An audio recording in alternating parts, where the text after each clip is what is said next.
नमस्ते to all. हम बात करेंगे विलियम शेक्सपियर के ऑब्जेक्टिव क्वेश्चंस की।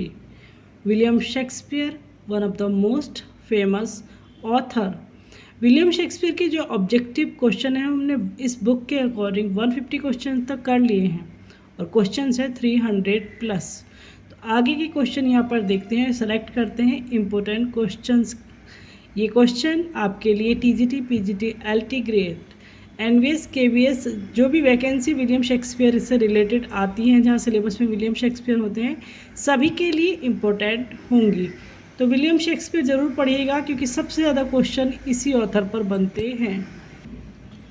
नेक्स्ट क्वेश्चन भी हमारा आता है 151 क्वेश्चन से स्टार्ट करते हैं। Fulvia is the wife of, ये कैरेक्टर काफ़ी बार पूछा गया है कि ये जो है वाइफ है, ये फीमेल कैरेक्टर, ये है किसकी वाइफ? एंटनी, एंटनी की वाइफ ये है। सिंपल क्वेश्चन इसी तरह से आपसे पूछा जाएगा, इससे ज़्यादा इस कैरेक्टर के बारे में आपसे नहीं पूछा जाता है। सिंपल ये कैरेक्टर और इसके हस्बैंड का नाम। नेक्स्ट आता है the barge she sat in like a burnished throne burned on the water. ये लाइन जो है किसने जो है uttered by Enobarbus who is she है हियर। ये जो लाइनें कही हैं एनोर्वस ने कही है और किसके लिए कही है? क्लियोपैट्रा के लिए। क्लियोपैट्रा के लिए ये लाइनें कही गई हैं। The barge she sat in like a burnished throne burned on the water. Celerity is never more admired than by the negligent who utters। ये लाइन किसने कही है? क्लियोपैट्रा ने। हम सिर्फ इम्पोर्टेंट को सिलेक्ट करेंगे। ये क्वेश्चन जो आते हैं इस तरह के, जो नेट वगैरह का पेपर आता है उनमें ज़्यादा आते हैं। अदरवाइज जो टीजीटी, डीएसएसबी जो और एग्ज़ाम में सिंपल बेसिक वाले, उनमें बेसिक ही क्वेश्चंस जो है सबसे ज़्यादा पूछे जाएंगे आपसे। I knew the devil himself will not eat a women. I know that a woman is a dish of the gods. If the devil dress her not, who utters and where। ये लाइनें किसने कही हैं और कहाँ कही हैं? तो clown in Antony and Cleopatra women के बारे में कही है। I know the devil himself will not eat a women. ये लाइन ही आपके लिए ज़्यादा इम्पोर्टेंट रहेगी। The stroke of death is as a lord's pinch. Lord's pinch, lover's pinch which hurts and is desired who utters। Cleopatra की line है। Lover's pinch की जो वर्ड है एज ए, जो the stroke of death is as a lover pinch, किसने कहा है? Death के स्ट्रोक को लवर पिंच की तरह क्लियोपैट्रा ने। ये इंपॉर्टेंट काफ़ी लाइन आपके लिए है। Sweet are the uses of adversity. ये तो बहुत ज़्यादा इम्पोर्टेंट है कि सबसे ज़्यादा जो कोटेशंस या लाइंस पूछी जाती है विलियम शेक्सपियर की, अगर टॉप 20 में रखे तो ये टॉप 20 में ये लाइन आने वाली होती है। बहुत ही ज़्यादा पूछी जाती है।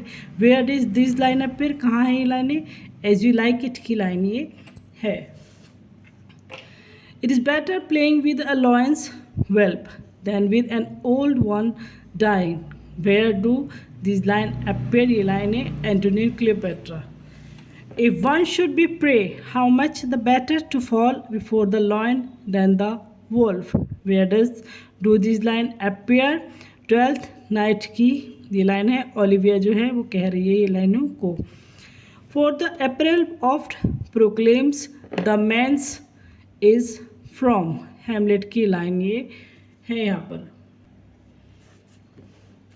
यहाँ पर मोस्ट इम्पोर्टेंट लाइन आती है, beauty provoked thieves sooner than gold। Most important line ये है। This line appears in as you like it की लाइन है। Beauty provoked the thieves sooner than gold. बहुत ज़्यादा इंपॉर्टेंट लाइनें हैं। All orators are dumb when beauty plead. This line is from the Rape of Lucrece. Brevity is the soul of विट। बहुत ज़्यादा important यहाँ पर ये भी जो है जो लाइन्स है विलियम शेक्सपियर की टॉप 30 में इसको रख सकते हैं। Brevity is the soul of wit, this line is from. ये लाइन जो है हैमलेट की, और हैमलेट आपको ज़रूर पढ़ना है अगर आपके सिलेबस में आ रहा है तो। Hamlet, Tempest, 12th night, Macbeth ज़रूर आपको अच्छे से रट लेना है अगर आपके सिलेबस में होता है। क्योंकि कई बार होता है जैसे एलटी ग्रेड में सेलेक्टेड होते हैं कि विलियम शेक्सपियर के कौन से सोनेट आएंगे, कौन से वर्क आएंगे, तो ऐसा कई बार चीज़ें हो जाती हैं। अगर है हैमलेट सारे सिलेबस में, ओवरऑल विलियम शेक्सपियर का सिलेबस है तो काफ़ी इंपॉर्टेंट है Hamlet. I am sure care's an enemy to life, this line is from Twelfth Night. ये लाइनें जो अभी तो सिंपल यहाँ पर आपके सामने आ ही रही है, जो एक अलग से वीडियो का मैंने कहा हुआ है कि एक अलग से वीडियो बनाएंगे जहाँ पर कौन कह रहा है, किस एक्ट में कह रहा है, कौन सी लाइन किसने कही है, किस एक्ट में, किस सीन में कही गई है, किस प्ले में कही गई है, सारा वहाँ पर क्लियर आपको हो जाएगा। ये तो बेसिक तरीका है जो बेसिक तरीके से हम पढ़ रहे हैं। एस.के. अरोरा की ये बुक है जो इंग्लिश लिटरेचर का जो कोई भी एग्ज़ाम है सभी के लिए काफ़ी इम्पोर्टेंट ये रहेगी।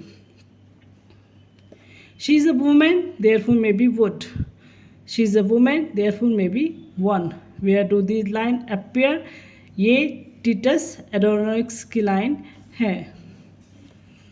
Uneasy lies the head that wears a crown, important lines में आएगी। This is from Henry fourth part second. When beggars die, there are no comets seen. The heavens themselves blaze forth the death of princes. By California, wife of Caesar. This line appear in California. और scissor की बात हो रही तो Julius Caesar की line है। हालांकि Julius Caesar पर भी जो क्वेश्चन बहुत रेयरली बनते हैं। The better part of valour is discretion, this line is from Henry fourth part 1. Let fancy still make sense in let steep. If it be thus to dream, still let me sleep. Let me sleep. Who speaks and where? Sebastian in 12th night. Sebastian की lines भी बहुत ही rare ही पूछी जाती हैं, otherwise नहीं पूछी जाती हैं। वॉयला जो कैरेक्टर है उससे ज़्यादा रिलेटेड क्वेश्चन बनते हैं। ये तो जब ही आती है जब एग्जामिनर को बिना मतलब जो है एग्ज़ाम तो टफ करना हो, आपके लिए मुश्किल करना हो, तभी इस तरह की जो लाइनें, इस तरह के कैरेक्टर की लाइनें पूछी जाती हैं, अदरवाइज ये बेसिकली पूछी ही नहीं जाती हैं। Who sings the song under the greenwood tree, बहुत important. And blow blow thou winter wind in as you like It, बहुत ज़्यादा important question overall. Under the greenwood tree and blow blow throw winter wind in as you Like, ये पहली बात तो song है। आपसे पूछा जाए कि ये है क्या, तो ये सॉन्ग है। और किसने गए हैं? एमिन्स ने। किस में? एज यू लाइक इट जो है उसमें ये एक सॉन्ग गाए जा रहे हैं दोनों, ये किसने गए? एमिन्स ने कहे हैं। तो काफ़ी इंपॉर्टेंट क्वेश्चन ये आपका है। हालांकि ये कैरेक्टर इस पर ज़्यादा क्वेश्चन तो हैं, कभी बनते ही नहीं है, पर ये जो लाइन है under the green water tree blow blow the winter word wind, ये पूछे इस तरह से जाते हैं कि ये किस प्ले की लाइन है, या किस प्ले के सॉन्ग है, या किस प्ले में ये जो है यूज़ किए गई हैं लाइंस, सॉन्ग जो भी। तो एज यू लाइक इट के बारे में ज़्यादा पूछा जाता है इनसे related question. All the words stage a stage, ये आप सब जानते हैं कि ये तो फेमस लाइन वैसे भी नॉर्मली सब यूज़ करते हैं। तो who utters in as you like it, all the world is a stage, as you like it की लाइन है और किसने कही है? जैक्यूस ने। तो ये वैसे भी डेली यूज़ में हम यूज़ कर लेते हैं कि सारी दुनिया जो है एक रंगमंचर, सब अपना अपना कैरेक्टर प्ले कर रहे हैं। Who speak the epilogue in as you like it, अब एपिलॉग कहाँ है? एज यू लाइक इट में। और कौन कह रहा है? रोजलिंड। रोजलिंड जो है एपिलॉग कहती है, कैरेक्टर जो कह रहा है एज यू लाइक इट में। When to the seasons of sweet silent thought I sum up remembrance of things past. Who wrote these lines? किसने लिखे? विलियम शेक्सपियर की लाइन है। O God, how very still and unprofitable seems to me all the uses of this word. Who utters these words? Hamlet. O God, how very still and unprofitable, काफ़ी important line ये भी है जो exam में पूछी जाती है। Men must endure their going hence even as their coming hither. Ripeness is all, ये लाइन आए ना आए पर ये जो ripeness is all है ये बहुत ज़्यादा कई सारे एग्जाम्स में पूछी गई है। ripeness is all. These lines are from King Lear. King Lear की लाइन है और किसने कही है? एडगर ने। तो ये याद होना हो, पर ripeness is all ये कई बार पूछी गई लाइन है। King Lear. वही चीज़ मैं आपसे कई बार कहती हूँ कि जो फेमस लाइनें हैं, जो फेमस वर्ड है, वो आपको चाहे 4 लाइनों में दे दे, चाहे 10 लाइनों में दे दे, पर वो कहीं ना कहीं छिपा होता है। आपको ध्यान रखना है कि अगर आपके सामने ये लाइनें 3 ना होकर 10 भी होती, और 10 लाइनों को ध्यान से पढ़िएगा, कहीं ना कहीं अगर आपने राइपनेस इज ऑल पढ़ रखा तो आप इजीली इसको समझ जाएंगे। लेकिन एग्ज़ाम में क्या है, 10 लाइनें देखी या 5 लाइनें देखी, अरे शुरू में देखी, ये तो हमारा पढ़ा हुआ नहीं, छोड़ो आगे चलते हैं। पर आपको मैंने कहा है कि फेमस कोटेशन, फेमस लाइंस कहीं ना कहीं बड़े पैराग्राफ में छिपी होती हैं। और बड़ा पैराग्राफ जब आता है, लाइनें जब बढ़ी हुई मिलती हैं यहाँ पर, जब एग्जामिनर को एग्ज़ाम टफ करना होता है। अदरवाइज सिंपल सी जो लाइन चली आ रही है पूछी जाने वाली, वो ये है, राइपनेस इज़ ऑल। किसकी लाइन है? किंग लियर की लाइन है। और किसने कही है? एडगर ने ये कही है। ये सिर्फ आपको जो कहते हैं ना गुमराह करने के लिए दे दिया गया है। इस लाइन पर फोकस कीजिएगा। ये लाइन आपको 5 लाइन में दे दे, 10 में दे दे, पर आपको ये वर्ड जो है पकड़ना है। और इसी के लिए नहीं, सभी लाइन के लिए। जैसे ऊपर आ रहा था ये under the green wood tree, ये आपको एक पैराग्राफ की तरह भी सॉन्ग दे दिया जा सकता है, 4 लाइनों में दे दिया जा सकता है, 8 लाइनों में, कितने भी दे दिया जा सकता है। लेकिन आपको क्या मेन हाईलाइटेड वर्ड है? Under the green wood tree. अगर इसके बारे में पूछेंगे तो वहाँ पर कहीं ना कहीं ये लाइन ज़रूर होगी। तो इस चीज़ का ध्यान रखिएगा कि बड़े पैराग्राफ अगर आते हैं कोटेशंस में तो उनको ध्यान से पढ़िएगा, क्योंकि जो भी वीडियोस बनती हैं, चाहे मैं बनाऊं चाहे कोई भी बनाए, वहाँ पर इन लाइनों का, ये फेमस लाइनें जो मैं बता रही हूँ, ये ज़रूर कोई भी पढ़ाएगा। आप कितने बड़े टीचर को पढ़ लिए, इनको ज़रूर पढ़ाएगा वो। अब नेक्स्ट क्वेश्चन आता है हमारा, the younger rises when the old doth fall. This line is from King Lear, who is the speaker. Edmund की ये लाइन है। अब ये देखो कि अगर मैं आपके कह रही हूँ कि प्लीज़ आपको कौन से पढ़ने होते हैं, किंग लियर हो, रिचर्ड थर्ड हो, हेनरी के पार्ट हो, वे भी अब काफ़ी हाईलाइटेड जो हैं हो रहे हैं आज के टाइम में एग्ज़ाम्स में। हालांकि पहले इन पे इतने क्वेश्चन जो है नहीं बनते थे, लेकिन अब के टाइम में इन पर भी काफ़ी क्वेश्चंस बनते हैं। किंग लियर आपको पढ़ना होगा अगर आपके सिलेबस में है। एक सैड स्टोरी, डॉटर्स की स्टोरी, सारी स्टोरी बहुत आसानी से आप इसको समझ जाएंगे, मुश्किल नहीं है। बहुत अच्छी स्टोरी आप पढ़ेंगे तो उसी से आपको लर्न हो जाएगी सारी चीज़ें। I am a man more sinner against thus than shining, this line are from King Lear, the speaker is King Lear. The art of our necessities is strange that can make wild things precious. Importance ये थोड़ी सी, और ये भी कही है King Lear की line में, William Shakespeare का प्ले है।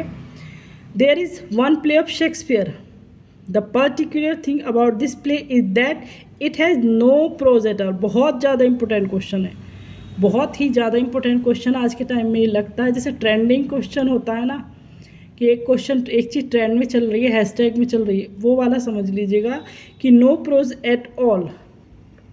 जिस प्ले में प्रोज नहीं यूज़ की गई है वो है रिचर्ड सेकंड। बहुत इंपॉर्टेंट क्वेश्चन। नेक्स्ट क्वेश्चन है, the winter's tale has no rhyme. No rhyme वाला भी क्वेश्चन है कि कौन सा वर्क विलियम शेक्सपियर का है जिसमें राइम नहीं है, नो राइम सिस्टम है। तो the winter's tale. In Hamlet there are, कितनी लाइन है? 3, 9, 24। इन एंटोनी एंड क्लेयोपेट्रा में कितनी लाइन है? 3, 9, 6, 4 लाइन्स। ये भी हम आगे डिस्कस करेंगे अगली नेक्स्ट वीडियोज़ में। ये लाइंस वाली जो क्वेश्चंस आएंगे ये भी आपको लर्न करने होंगे, क्योंकि कितने कितनी लाइन है, कौन सा ट्रेजेडी है, कौन सा कॉमेडी है, सब चीज़ें आपको लर्न होनी चाहिए, लाइंस पता होनी चाहिए। Which play of Shakespeare contains only 2068 line. कहाँ पर सिर्फ 2068 लाइन्स हैं? तो ये है द टेम्पेस्ट में। To which character Shakespeare's Hamlet does the following description apply? The tedious wiseacre who meddles his way to his doom. ये किस कैरेक्टर के लिए कहा गया है? पोलोनियस के लिए कहा गया है, हैमलेट का कैरेक्टर है। बास्टर्ड अपीयर्स इन, बहुत ज़्यादा इंपॉर्टेंट क्वेश्चन, किंग जॉन का ये कैरेक्टर है। Which is set to a lyrical tragedy, किसको कहा गया है? Richard second, no prose at all. Most important question दोनों ही। लव्स लिवर लॉस्ट क्या है? एक lyrical farce. The title of love's लिवर लॉस्ट इज फ्रॉम, कहाँ से लिया गया है? तो यहाँ पर कोई भी उसका नहीं है, इन तीनों में से कोई सा ऑप्शन नहीं है। Which character of Shakespeare seems to be a direct descendant of Marlowe's job Malta Marlowe का बेराबस, तो with a difference, Shylock. Dogberry and Verges the two police officers appearance, ये कहाँ पर ऑफिसर्स आते हैं, जो पुलिस ऑफिसर्स आते हैं, मच अडो अबाउट नथिंग में। Which is said to be Shakespeare's first tragedy, किसको कहा गया, Titus Andronicus. Which play was sparked off by the gunpowder plot, Macbeth. Chorus was introduced by Shakespeare in, most important question, King Henry fifth में। Who among the following was born first of all, सबसे पहले किसका जन्म हुआ, William Shakespeare. Easy question और important question. Since brass nor stone nor earth nor boundless सी, ये important line है, यही जरूरी है।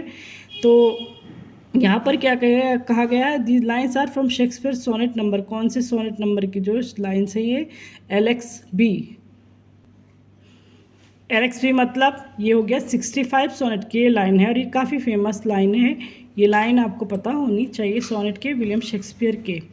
विच William Shakespeare was the third child of, माता पिता का नाम पूछा जा रहा है इनडायरेक्टली या डायरेक्टली, जैसे भी माता पिता का नाम बताइए, John Shakespeare and Mary Arden. The comedy of errors is an adaptation of a Latin comedy which is, तो कॉमेडी ऑफ एरर्स जो है एडेप्ट किया गया है लैटिन जो कॉमेडी है, किससे, मिचेमी of Plutus. Shakespeare dedicate his youthful poem Venus and Adonis and Lucrece to, बहुत ज़्यादा important question, Venus and Adonis poem का नैरेटिव पोएम है, इसको सिंपली कहें तो अर्ल ऑफ सदम्पटन को डेडिकेट की गई हैं, पर हेनी रोसली जो नाम आता है इसको भी डेडिकेट पूरा ये आ जाता है, ये भी आ जाता है, ये भी आ जाता है, दोनों भी आ जाते हैं। The dark lady appears in the sonnet of, dark lady William Shakespeare के सोनेट की हैं, जिन्हें डेडिकेट किए गए हैं sonnets. The story of as you like it has been taken from, as you like it की स्टोरी जो William Shakespeare ने कहा गई से ली गई, तो लॉस की रोजलिंड से। लव्स लेवर lost was written in imitation of, किसकी इमिटेशन में है, तो ये है लिलीज स्टाइल के जो है एक इमिटेशन की गई है लिली के स्टाइल की। यहाँ पर हमारे 200 जो क्वेश्चंस कंप्लीट होते हैं। लाइक कमेंट करने के लिए कहूँगी, अगर समझ में आते हैं तो कमेंट करके बताइए, कोई और क्वेश्चन कोई और डिटेल अगर आपको चाहिए तो कमेंट करके आप पूछ सकते हैं। Thanks for watching.